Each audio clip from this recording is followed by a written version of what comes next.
បានឡើយទិដ្ឋភាពមង្គលការអ្នកនឹងស្វែងសិទ្ធិតាព្រឹកនេះអធិកធមណាទទួលយកធម្មពលគ្មានជាតិហ្គាជាមួយគ្រុឌជួឆើតមិនត្រឹមតែយានយន្តថ្មីទោះជាយានយន្តកំពុងប្រើប្រាស់ក៏អាចយកការគ្រីមក LLC ដើម្បីទទួលបានប្រាក់កម្ចីរហូតដល់ 75% នៃតម្លៃយានយន្តដែលកំពុងប្រើប្រាស់តាមការពេលវេលាកំណត់ដោយនៅថ្ងៃទី5ខែធ្នូឆ្នាំ2025នេះតារាសម្ដែងដែលមានទេពកោសល្យអ្នកនាងស្វែងសុជាតានិងស្វាមីបានដឹកដៃគ្នាចូលរោងការតាមប្រពៃណីហើយ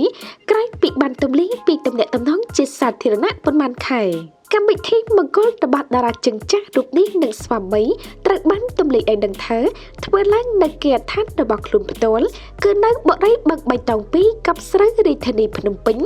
យ៉ាងណាបើទោះបីជាមិនប្ររពធ្វើនៅភោជនីយដ្ឋានឬសាលធំ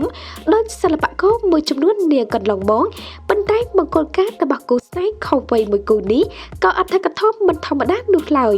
ជាស្ដែងទិដ្ឋភាពទាំងមូលនៃកម្មវិធីមង្គលការនេះមានការតុបតែងផ្កាភ្ញីយ៉ាងស្រស់ស្អាតខណៈពិធីហើយជំនូននៅព្រឹកនេះក៏អាឡារឹកក្រោមវត្តមានចាស់ទុំទាំងសងខាងញាតិមិត្តជិតឆ្ងាយនិងអ្នកមុខអ្នកការមួយចំនួនផងដែរជាពិសេសគឺវត្តមានរបស់សិល្បករសិល្បករនីជាច្រើនបានចូលរួមអបអរមង្គលការរបស់អ្នកនាងស្វែងសុជាតាក៏មានវត្តមានរបស់ប្អូនស្រីបង្កើតសម្ដេចតេជោហ៊ុនសែនប្រធានព្រឹទ្ធសភាគឺលោកជំទាវហ៊ុនស៊ីណាតនិងអាយុដំហ្វៃសំអាងផងដែរដោយឡែកភ្ញៀវកិត្តិយសនិងបណ្ដាអ្នកគាំទ្រកាន់តែលាន់មាត់សរសើរអំពីភាពស័ក្តិសមរបស់គូស្វាមីភរិយាថ្មីមួយគូនេះត្បិតអ្នកនាងស្វែងសុជាតាមានរឿងវ័យជ្រេបបន្តិចក៏ពិតមែន